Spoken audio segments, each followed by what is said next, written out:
Oh, okay. Let's see if we can get. So I just shared the pictures of the text that we're going to go into tonight. And I guess before we start, I just want to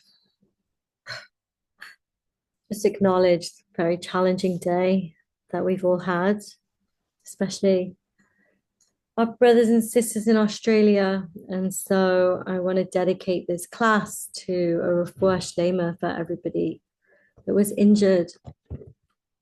Please God, they should all recover. I actually have a list of names, which maybe I'll be able to find. And yeah, all those that were brutally killed should have should have an aliyat neshama. I mean, I think we're just all in a bit of shock. Well, horror, probably more than shock. Unfortunately, this is not something new at the moment, and it's just deeply, deeply disturbing. Okay, so here we go. Yonatan ben Sipora, Yaakov Dov ben Penina, Chaya Mushka bas Shtirna Sarah, Ruv'ei ben Manya, Yaakov ben Ethel, Arsan ben Amelia, Yaakov Halevi ben Miriam, Dovber ben Talia, Moshe ben Binyamin, Moshe Yonatan ben Sipora, Yehudalei ben Me'ani, the Toba bat Fega. We should hear really, really good news, please God. Okay. I guess let's just jump straight in. Oh, and also a refuah shlema. This whole series is dedicated to the whole healing of Tzvia Leah bat Rachel Chaya, I think. Shem, you know who I mean. And anyone else that we're davening for right now. And yeah, please God, our learning tonight should just bring more light into the world, more peace, more growth, more connection, more purpose, more fulfillment, a more proactive dream fulfillment. That is the energy of this week, according to Rav Dovber Pinson in this wonderful series of awareness. So let's just jump in. Okay. So let's just set the scene. We're in Egypt. You were with Yosef and his story. Yosef is in prison. He has the dreams, or he's interpreting the dreams. And so we have this theme of dreams that's really coming into play. And it's a big theme in Kislev. And so, yes, we're talking about literal dreams that we have at night. But for today's sake and this learning sake, we're talking about the dreams that live in our heart, our deepest yearnings, the things that we sometimes don't even dare to dream. Sometimes we don't even dare to give voice to them. And part of the koach of this week's Parsha and also just this whole month is it gives us permission to dream. And I think that's something that is it a woman's thing that we sometimes don't even give ourselves permission or feel like we have the right to have that dream. Oh, that's for someone else. That's not for me. Yeah, no. So this Pasha comes along and says, no, you have your dreams. And they're not just fanciful things that you'd like to do, they're actually connected with your destiny and with your purpose in this world. And so we're going to see in this week's Pasha, with this week's energy, the ways in which we can give ourselves permission and the ways in which we can develop the tools needed to proactively fulfill our dreams, to take ownership over them, to give ourselves permission to pursue them, and to give ourselves a sense of intuition as to when and how, and to trust divine timing. So in last week's Parasha, we really worked on this koach of building our trust, which is a huge theme, as we've talked about in Kislev in general, bitachon. But last week specifically, we were shown how to be in the waiting, how to be in that place of lack and of wanting that thing and not seeing it, but to be there with a sense of shalva, with a sense of inner peace, a sense of being grounded, balanced, and trusting that you're exactly where we are, exactly where we need to be. And whatever needs to happen to enable this thing that I'm waiting for to come into being, it's happening. It's happening already. I just don't know, and I don't need to know. And so we really were able to strengthen our ability to access that place more easily than we perhaps usually could. And so with that more developed koach that we've now embodied and perhaps integrated through trying to apply it into our day-to-day lives, we come into this week's Parsha where we've got that sense of trust and that sense of confidence. And now we're focusing back on our dreams. What are our dreams? So let's start reading. As I said, I've sent the pictures in the group. If you can follow along, great. So it came to pass. Paro was dreaming. And behold, he was standing by the Nile, and coming up from the Nile were 7 cows, handsome and sturdy. 7 other cows came up from the Nile close behind them, ugly and gaunt, and stood beside the cows on the bank of the Nile. And he woke up, and he fell asleep and dreamed again. And behold, 7 ears of grain were growing on one stalk. So the chapter opens with Paro's dream. Paro has these 2 dreams, one after the other. In the first, the 7 gaunt cows go on to eat the sturdy cows. In the second dream, the 7 healthy ears of grain grow, and close behind them sprout 7 thin and scorched ears, which proceed to swallow the 7 healthy ones. Both times that Paro awakens, he's utterly perplexed as to the meaning of the dream, but he's not satisfied with the allegorical, metaphorical interpretations being offered by his Egyptian advisors, such as 7 of his children will be born and 7 will die, or he will win 7 wars and then lose 7. As Yosef has already established a reputation as a prophetic dream interpreter, Paro summons Yosef from his prison cell. Yosef unlocks the dreams for Paro brilliantly and quite literally. The cows, shh, Ollie, shh. Sorry, my dog.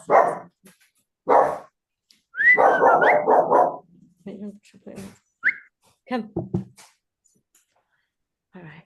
Sorry about that. It's okay. Yosef. Don't know who Yosef is. Yosef unlocks the dreams for Paro brilliantly and quite literally. The cows and grain indicate food. Thus, there will be 7 years of plenty, followed by 7 years of famine. And if provisions are gathered during the 7 years of plenty for the years of famine, then the cows can appear together standing at the bank. I love it when he says that Yosef interprets the dreams like quite, what was the word he used? Like brilliantly, like quite literally. Sometimes our dreams are really quite simple, but we sometimes have this hesitation to seeing them for what they really are because we have a tendency to overcomplicate things and a tendency to doubt ourselves and a tendency to get stuck. So Pharaoh is overwhelmed by the simple genius and the clear divine message conveyed through Yosef, that he immediately promotes him to royal vizier, the second most powerful person in the entire land of Egypt, and by extension, the entire world.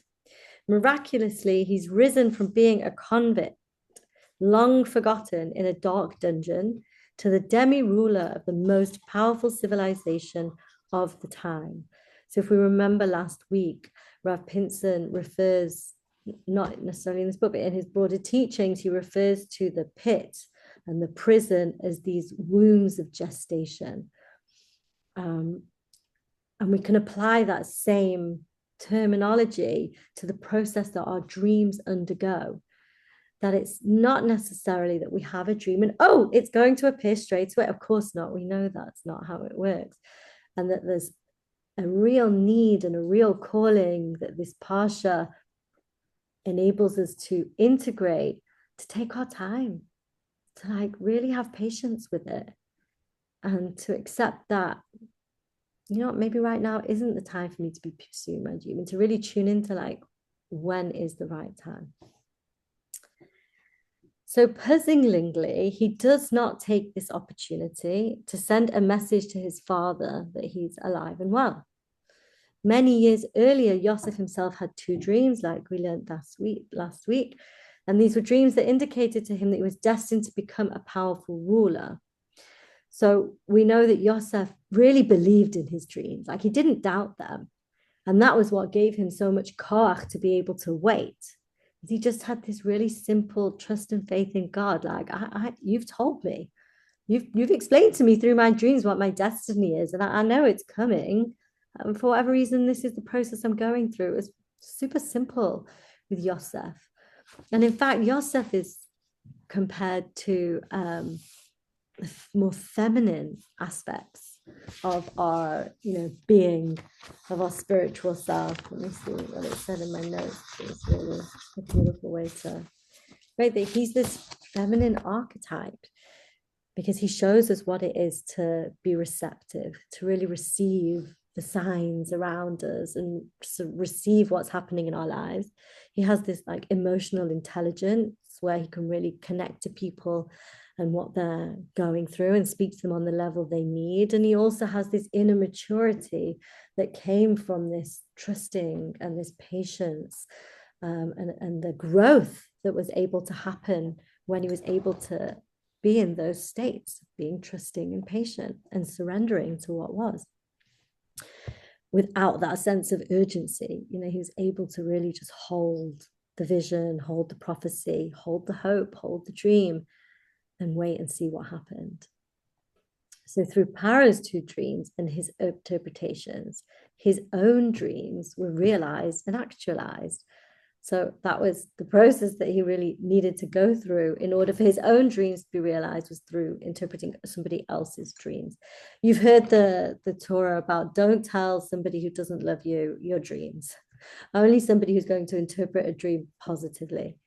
And if you have a dream that doesn't necessarily appear to be a good one, I think there's a tradition to say it was a good dream. It was a good dream. It was a good dream. You heard that one? Yeah. Right. So let's just assume the best, which it's really hard to do today. Tell it to a Rav. And then they will interpret one that you have a good connection with. Of your dream that was real, and then the rest is not. Oh yeah, 1%. Okay, I like that, because sometimes our dreams like really just seem so confusing. Yeah, it's good to take them sometimes with a pinch of salt. At least at this stage in our generation, rather than, let's say, Yosef HaTzadik, of course. So there are many differences between the two sets of dreams. One noticeable difference is that in Yosef's first dream, he sees, quote, "We were binding sheaves in the field when suddenly my sheaf stood up and remained upright. And then your sheaves," to his brothers, "gathered around and bowed low to my sheaf." In this dream, everyone was hard at work, including himself, while in Paro's dreams, the king was merely a spectator, observing cows pasturing and grains growing. And so here we see this theme coming up again that came up last week, that nothing about the waiting, nothing about the dreaming is passive. It's not about just sitting back and waiting and seeing what happens. There's an active stance that we need to take, where we are interacting with our lives, with our genes, like we are in partnership with Hashem. We're in partnership with our higher self. And what we're going to see unfold is that our dreams, which are a part of us, need to see that we're ready for them. They need to see that we've created a space that can hold them. And so in a physical way, that's going to be, they need to see that we are being disciplined in a certain area, perhaps, that's concerned to them, or that we're putting ourselves out there, trying to like manifest that thing, and that we're being active, which really echoes this spiritual dynamic that's under play this month, in the month of Kislev, of this Or Choser. I think we've mentioned it in some of the other sessions, that when we take initiative, we then trigger this new light to then come in, that flow to come down. So it's about being active, very much. We're not talking about passivity here. In Yosef's dream, there is human activity and participation.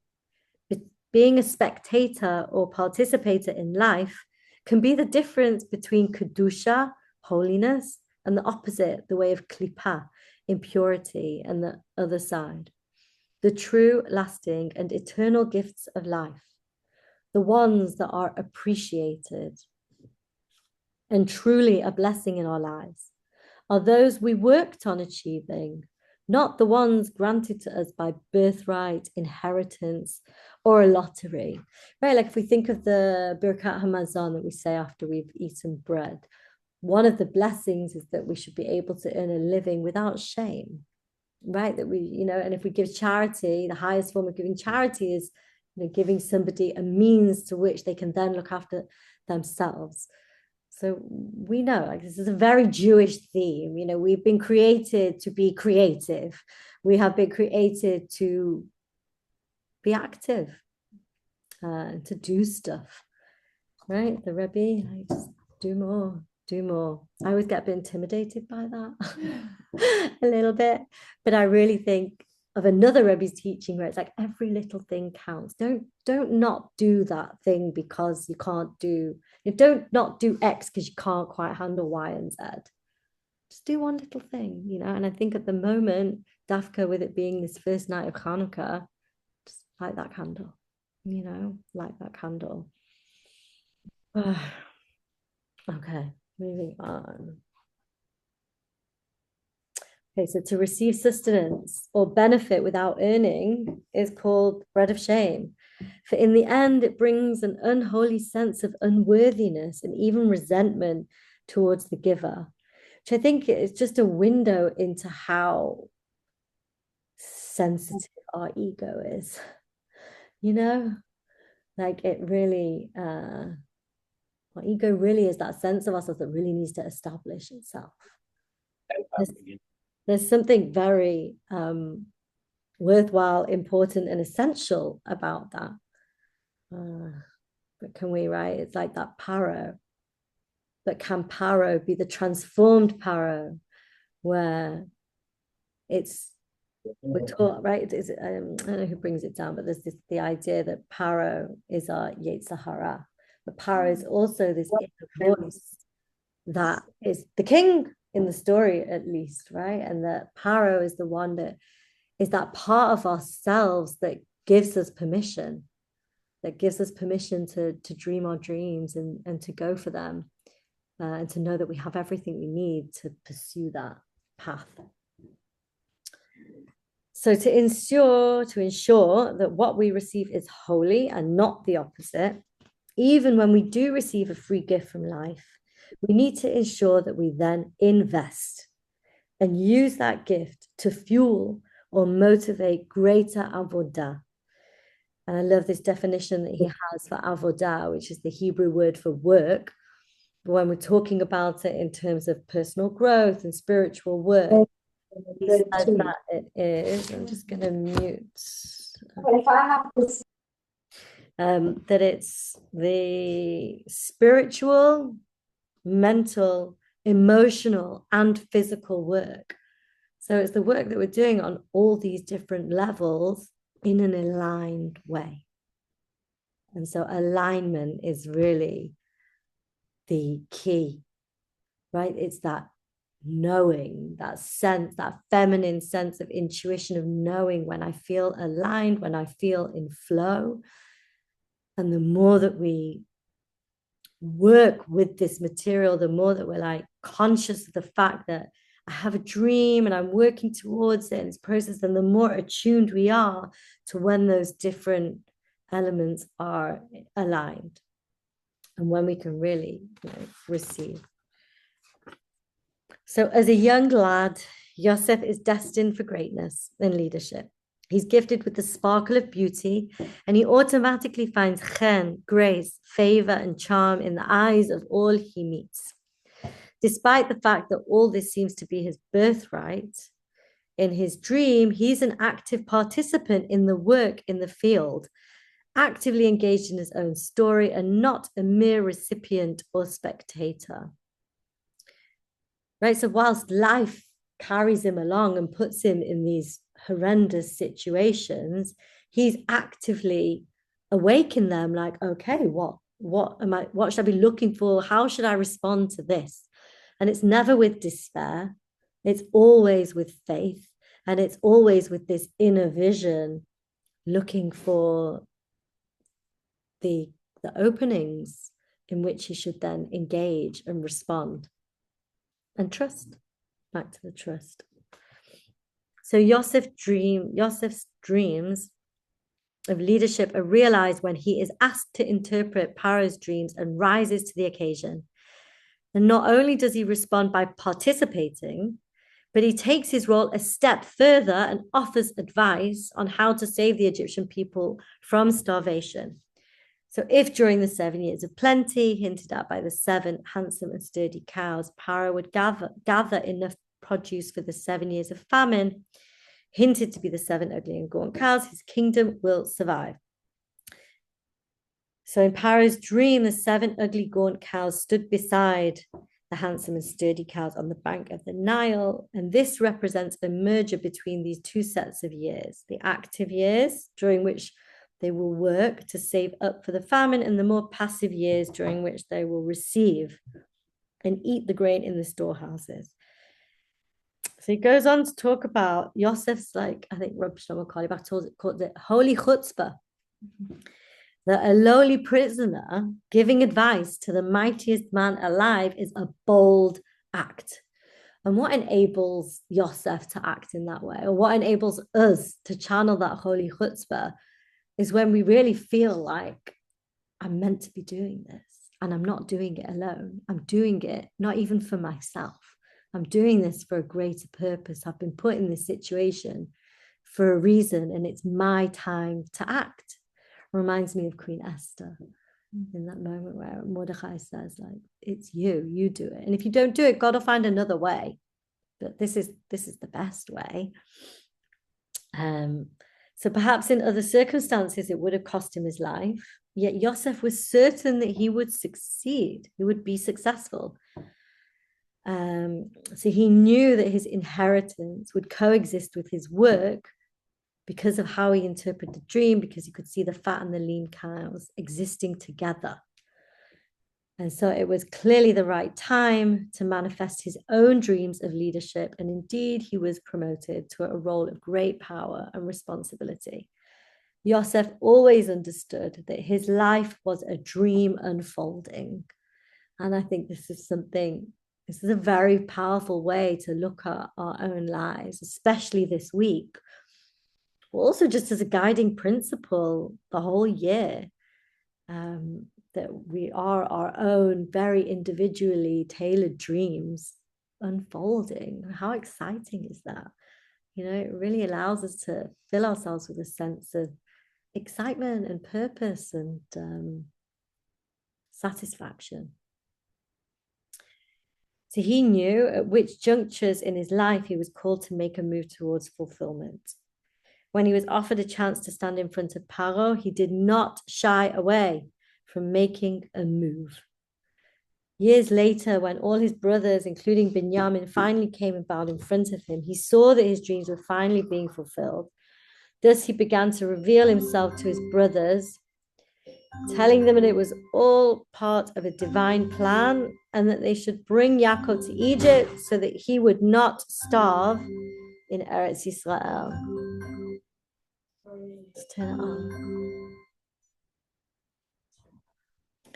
And this is the reason, right? He asked the question earlier, why didn't he reach out to Yaakov there and then once he, got that promotion? And I think this is the reason why he did not send the messengers earlier to tell his father that he's still alive.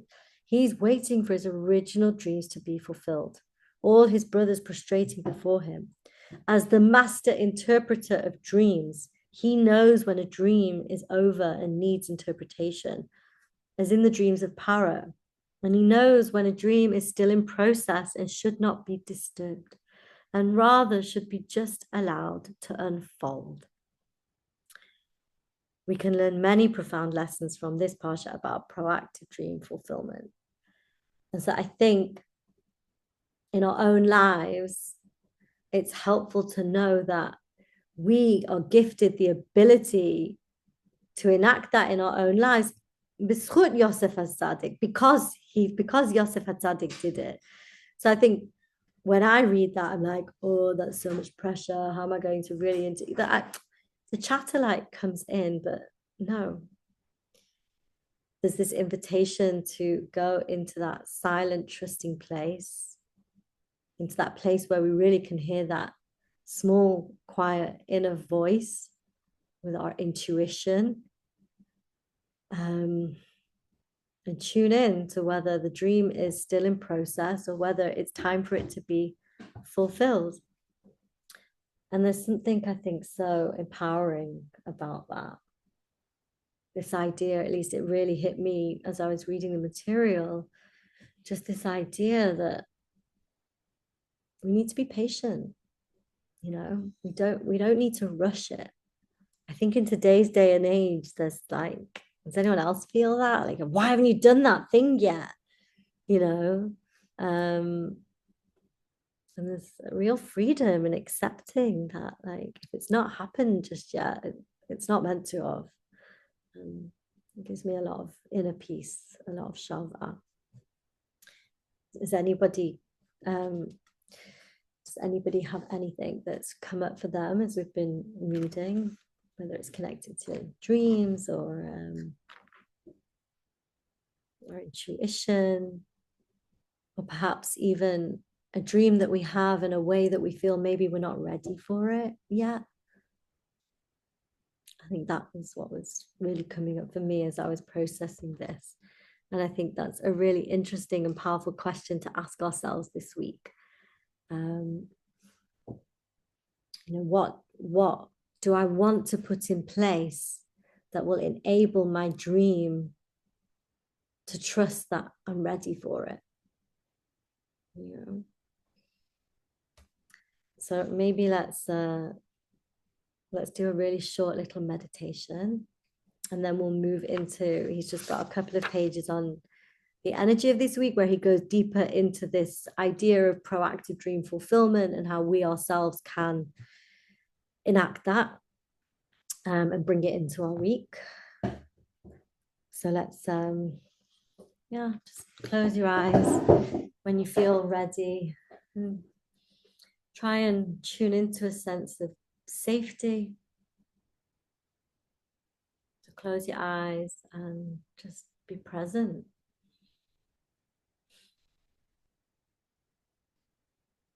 To pay attention to your breath. Just let it in and out naturally. No forcing. Just natural breathing.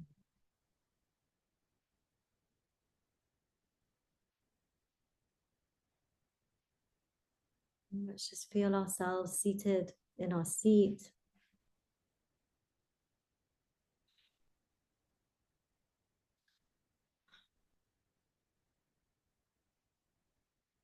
Let's allow ourselves to feel supported by our seat.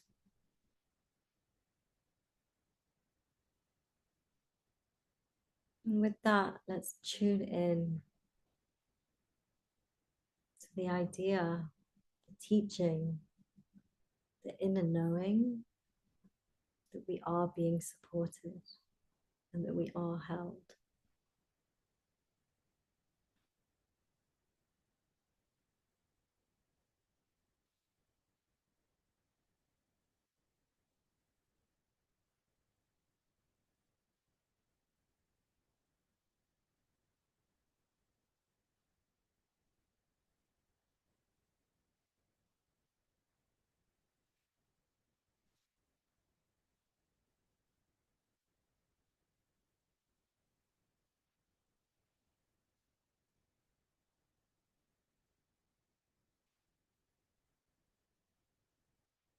When you're ready, you can come back into the space.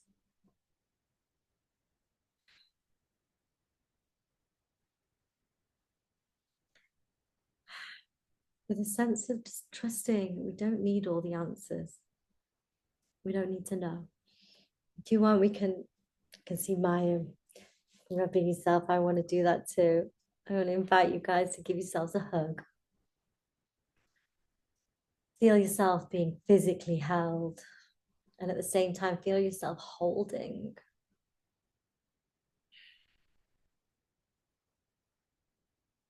We have a tremendous amount of strength that lives within us.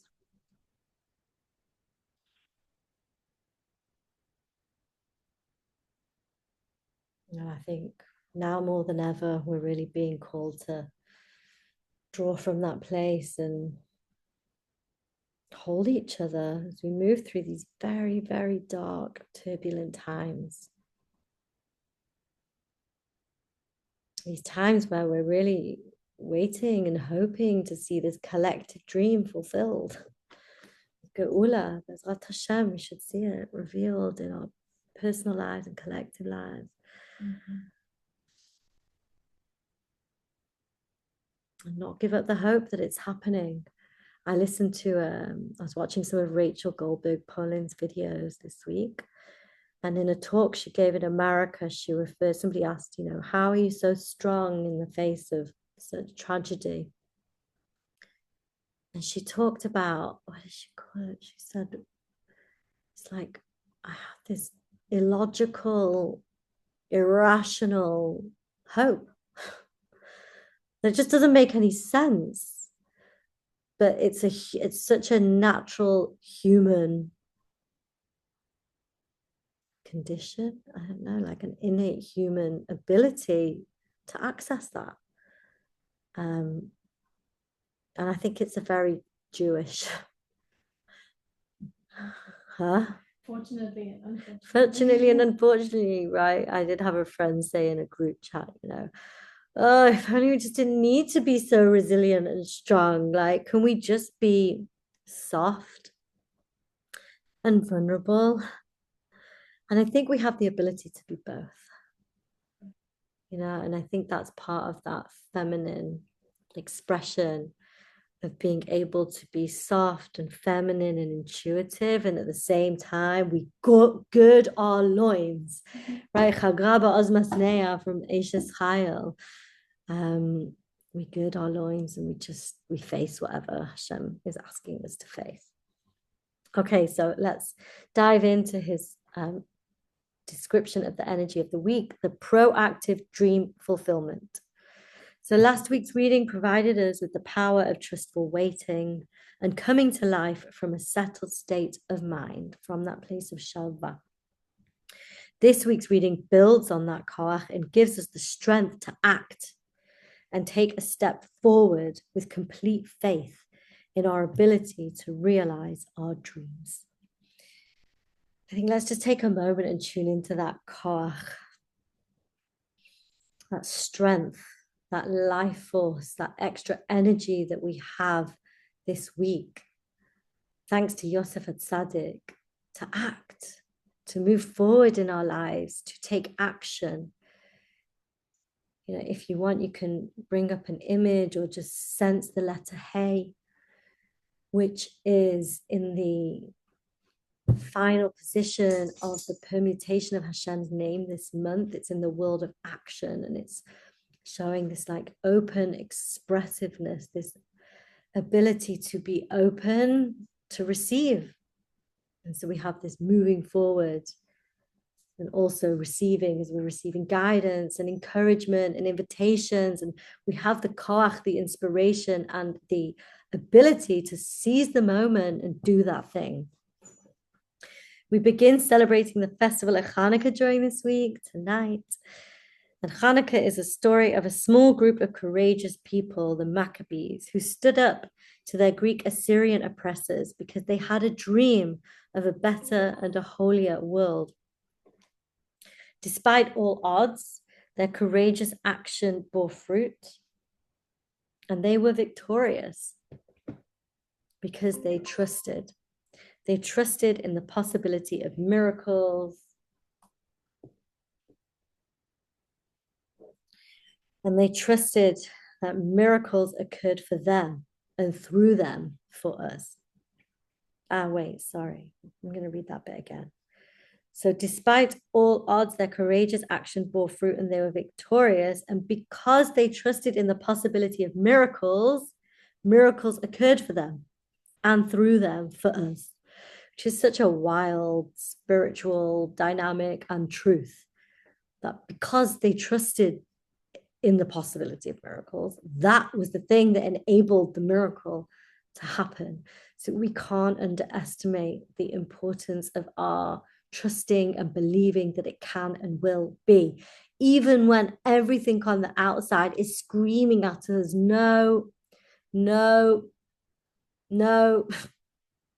This is the world. This is it. It's chaos. It's hate. It's fear. It's panic.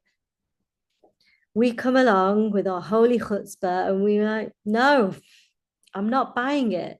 Yes, I see it. It hurts. It's painful. And I pray that it stops. And at the same time, I refuse to accept that this is all it is. I can't and I won't, because I know that it's not. And that's what we bring. That's what we bring as Jewish women and as women. But yeah, I think especially as Jewish women, this is our legacy, right? I think, and this is what enables us to be the bearers of Geula, right? Like the women with those bronze mirrors. Okay. So when they finally entered the Beit HaMikdash, it was in shambles. It had been defiled and vandalized. Grass had overgrown the holy courtyard and chamber floors, and breaches had been made to the Beit HaMikdash in 13 places. He quotes the source. There was no rational hope of finding any undefiled sacred oil whatsoever. Yet they had a vision of rededicating the Beit HaMikdash by kindling the menorah lights with pure untouched oil. Given the circumstances, it would have been understandable to simply kindle the menorah with defiled oil as the laws allowed. Instead, they acted on their dream. They searched for pure oil, and they found one tiny jug tucked away and protected. But only because they sought did they find. I was actually lucky enough to go to a Farbrengen last night with Rabbi Dovber Pinson. He was in Israel, in Zichron Yaakov, and he brought up this point again. It's the searching and the seeking that enabled the miracles to take place. He went on to talk about this beautiful teaching. It's not so relevant to here, but I do think it feeds into it, so I'll share it quickly. But what he said was, the oil did not need to burn for 8 nights. It only needed to burn for 1 night. So why did it burn for 8 nights? Because that was an expression of Hashem's deep, profound love for us. And I'm going to add in the word like admiration, almost, this nachas. Like, look at how much they trust in me. Look at the lengths they'll go to reveal the goodness that I put there already. Like, they're not giving up on me, you know?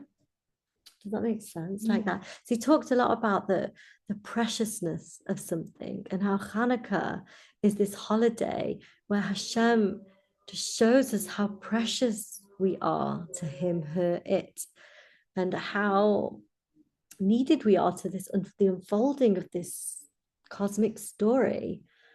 And yes, all of humanity. It's not just for the Jews, you know. It is a holiday that we celebrate, but the light of Hanukkah is for the whole world.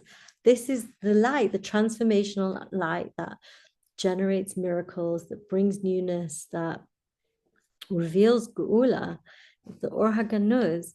And Hanukkah is when this light comes into the world again. And it's a reflection of this precious relationship that we have and that humanity has with our source, with our creator.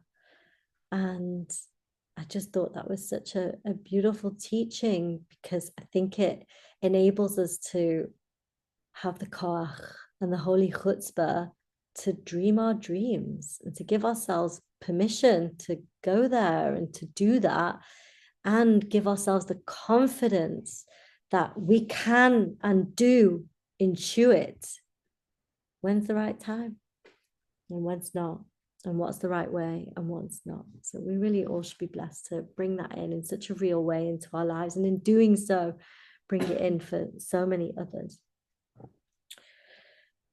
So he goes on to say, their unwavering trust and belief in the miraculous caused this miracle to occur. And as an additional sign of Hashem's pleasure, the oil remained miraculously lit for 8 transcendent nights. Had they not acted, their dream of self-rule and rededication of the Beit HaMikdash would have remained just that, a dream. But they acted, and it manifested into reality. And let's just take a moment to pay a little bit of attention to the number 8. I know we're all quite familiar to this, but I think given that we've lit our first candle tonight, that we are facing a reality where it feels like only the miraculous will bring about some change. But we need miracles here, because with our logic mind, things just don't look good. But we go beyond logic. We go to that illogical hope that is embedded within us, and we bring it out. And how do we do that? The number 8. 8 comes after 7. 7 is perfection in nature. 7 is the laws of nature. 8 goes beyond. And as the 8, we all know, it's this number where there's no end and there's no beginning. 8 is the sign of infinity. And 8, I think I've heard it taught by Riva Umuna, that 8 is activation. 8 is when the vessel and the light come together. And part of what we're doing as we are getting ready for our dreams, as we're waiting trustingly and patiently for our dreams, as we are envisaging what those dreams are, as we're going beyond our logical mind to flesh those dreams out, as we're tapping in onto our intuition to know when and how to step forward towards those dreams or to wait. We're going beyond. We're going beyond, and we're building the vessel that can then receive the light that will enable this dream to become manifest. And that's the work that we're doing. That's the process that we're moving through. So he ends by saying that this week, his invitation to us, I think it's even more than invitation. This is our call to action this week. So if you're going to take any notes, this is the bit to write down. This week, take a bold step forward toward actualizing your dream with trust in Hashem, with trust in the source of it all. Believe in miracles. Know that the seemingly impossible is possible. And the practice of the week is to have faith in your ability to manifest your dreams, which we should all be blessed to do. B'ezrat Hashem. I do want to share just a little learning that you will have heard me share again and again and again and again. Actually, you know what? No, it doesn't matter. We're not going to go there. We're just going to stay in this place of having faith in your ability to manifest your dreams. So I think we'll maybe end with a little meditation that can perhaps help us generate some of that faith and trust and koach inside our system, and some little new synapses in our brain, so that as we're moving through the rest of this week, we can go there. But before we do, I want to share just a few like little questions that we can ask ourselves this week as we're moving through. So a good place to start is for us to ask ourselves, where in my life am I holding a dream that requires inner growth before action? And this is a good thing to journal on. which qualities do I feel like I would like to work on? And by simply giving some awareness as to what they are, we'll find that we're naturally invited to go there. And so what qualities must I cultivate so my dream can trust me, which is pretty huge. Moving on to that. If we see Yosef make this shift from being a dreamer, right, in last week's Parsha, to in this week's Parsha, really stepping into being like the leader, the steward of his dreams, like making them come into being. And we can ask ourselves, what small structure could I build to allow this dream to enter the world? And then we see Yosef, who we were talking about, he's got this proactive action, but without force. He's not forcing things, he's allowing things and responding to things. He's not reacting, he's not trying to control a situation. He's just stepping up, he's showing up and intuiting what the right response is. And so we can spend some time trying to get a sense of inner clarity about our dream. Like, what does it feel like when we're thinking about our dreams? Does it feel safe and open and expansive in my system? Or is it feeling like it's filled with pressure and constriction and perhaps like some stream of conscious writing around that can also enable us to get to some of that inner clarity of what's really needed next to enable the dream to come to be.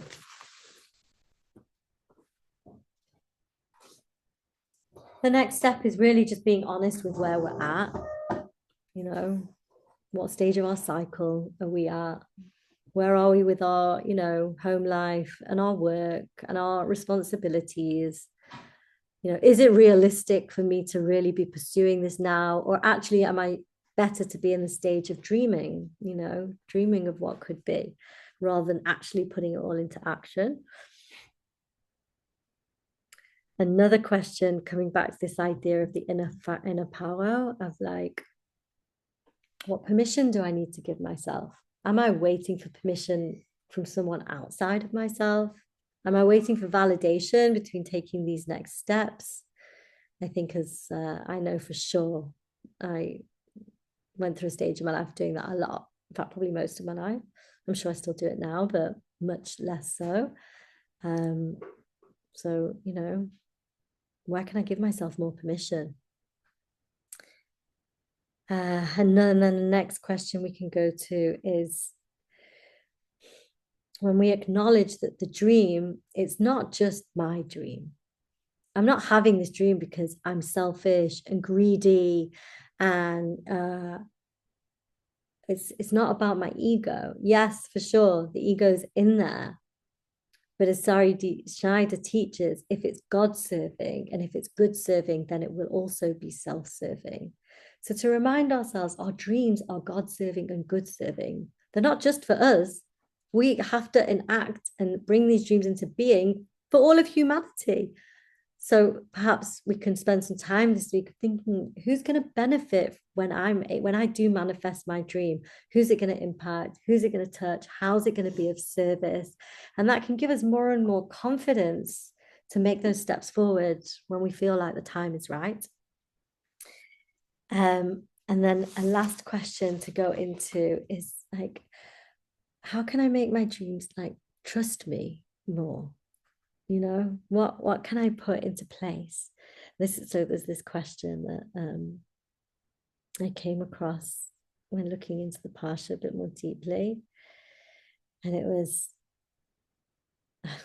if my dream were a living being, would it feel safe entering my life now? And to take this a little bit further, this could become even a meditation of just tuning into like, what would my dream tell me right now? What does it want from me? What does it need from me?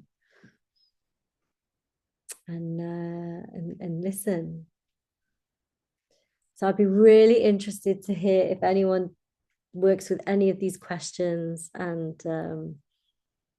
if it brings anything up, be really, really great to hear. Did anything come up for anyone as I was reading some of these? Did any of those questions really touch you deeply? I felt like for me, this idea of like, if my dream were a living being, it made it feel so much more important, I think, like, and real. Like, this isn't just some fantasy I'm construing in my head. I think for part of my journey, there was this voice in my head that was like, who are you to do that? Like, why? There's other people doing that. Why do you need to do that? And to think of your dream as something that's outside of you, as this creation that really needs to come into creation, was very empowering for me. I almost put this sense of like responsibility. Like, it would be selfish and wrong of me to not follow this path. So I really enjoyed that question. I guess it depends on what you feel is the goal of your dreams. Like, what is this? Like, what is it coming to serve?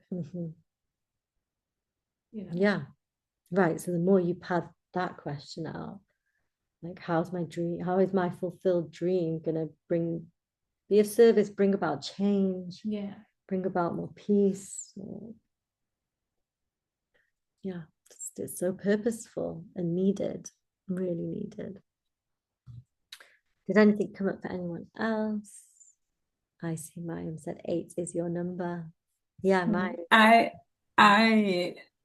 of this resonates with me a lot, and it kind of reminds me of IFS type therapy, where the parts are speaking and all that stuff. And when you put it as a dream as being like this like an entity or like a person, that's where it clicked for me there, right? Like, I have this dream and I've been dreaming it for a long time, but recently, and then now with the parshiot and all that stuff, everything is kind of like materializing, like there's aspects of this that are like I finally see it happening. But there's still like, for me anyways, it's like this fear of getting it out there. I've thought about all these things. I've thought about how the importance of it. That it's not just to serve myself. I know that other people will benefit from it, but it's like getting it from in here, right? Where it's to like giving birth to it. That's where I'm like, okay. Yeah. So this Parsha, and like even with last week, right? It's just like giving me that strength and the courage that I need to, let's do this. Let's bring it to the natural. Let's manifest it now. Yeah. So it's been amazing. Yeah, totally. Oh, I can't wait to see your dream manifest. I think you touched on a really important point. It's this fear that gets in our way. And right, have you heard the quote? Sometimes the fear won't go away, so you just got to do it anyway. Yeah. I work with my kids a lot with that. Because I think the more that we become less scared of fear, and that we meet it as it is, like, oh, hey, I know you're part of this experience. You're just a guest at the party. You're like an important guest at the party, and now it's time to just be a wallflower and move out the way, or to take it with, and then it becomes this like koach. Right, I mean, yiras and ahavat Hashem are a pair, fear and love together. So, I think that connected in some way. I'm trying to think, people compare fear sometimes to like excitement, like that they're quite similar energies. When you're excited about something, you get like butterflies in your tummy and maybe a little sense of nervousness, and I think, when it comes to our soul work, we really need to look for what are you most scared of, because that's actually the thing that you really need to be doing. And that's been coming up a lot for me this week. Like, I'm waiting to record some more meditations. And like it's something I have like a lot of insecurity about, you know, that I just like to clarify, like that's just a part of the picture. Obviously, I feel confident in this and I do it, and it's part of, I feel like my purpose and mission, and I'm there, and I'll go there with the fear, and I'll just like, you know what, if I sound like an idiot, I thought it's fine. But I think it's really important to acknowledge those, yeah, the sort of more critical, doubting voices, because they're just part of the picture. Like it's, and there's no shame in having them, and they don't define me. They really don't define me. And that what you were saying before, like fear and being like excited can often go together. Yeah. Like just because you get anxious or nervous about something isn't a sign that you shouldn't be doing it. Right. It's like difference between like that and like real fear. Right. Real fear. It's like, is my life in danger? No. Do the thing. Yeah. Right. I think the health, right, fear's there to stop us from doing things that are really dangerous for us, but I guess it's more shadow side. Is it stopping us from doing the things we're meant to be doing, you know, or dealing with or going through something that you're supposed to go through. I picked up this random psychology book on Shabbos, and it said that it was giving this idea that sometimes we create fear or like envisaged fearful situations because we don't want to go through the reality of like a painful situation. So we try to practice. Interesting. It's like a path around the pain. So we imagine like a really scary situation or that hasn't happened because we want an outlet to this pain that we have. So we create this situation so that it's not really going through the pain. It's like inevitably we have to go through that pain in order to transform. Mm-hmm. We get so caught up in trying to avoid the pain that we prefer to like imagine a situation and how we would feel. And it's almost like through that imagining, I can get around this obstacle of going through the pain without actually going through it. Right, because our mind's really what will tell us like something's real. It's as if it's really real. Yeah, interesting. Right, Hashem should really bless us in this, you know, coming out learning tonight, first night of Hanukkah. And that we really were blessed to have that trust, the patience, the sense of knowing and allowing, and just allowing the process to unfold, whilst at the same time to just keep moving one step at a time, one choice at a time.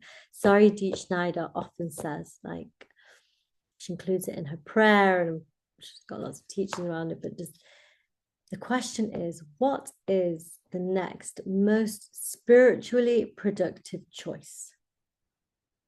And I think that's a really good guiding question for this week as we want to definitely move forward, but also like in a very aligned way, without that pressure and without feeling the more negative aspects, you know, that we tend to bring in.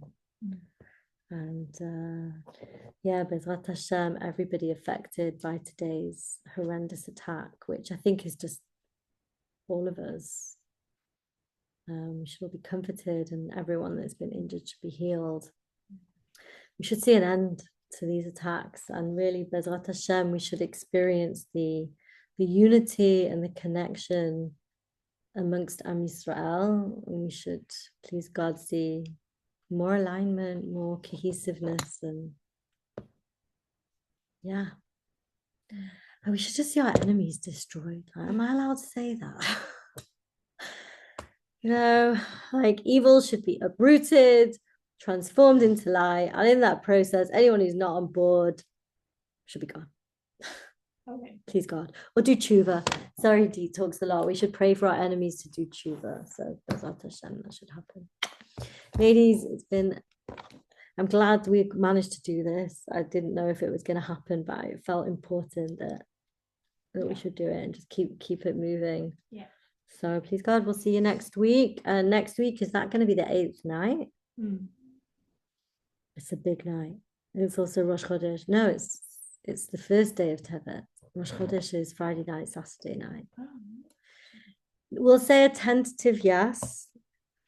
And then if for whatever reason we can't do Sunday night, then I'll commit to doing like Monday morning, and it can be a recording. But let's aim to meet this time next week, please God. Bye, ladies. Thanks for joining. Have a good week. Cool.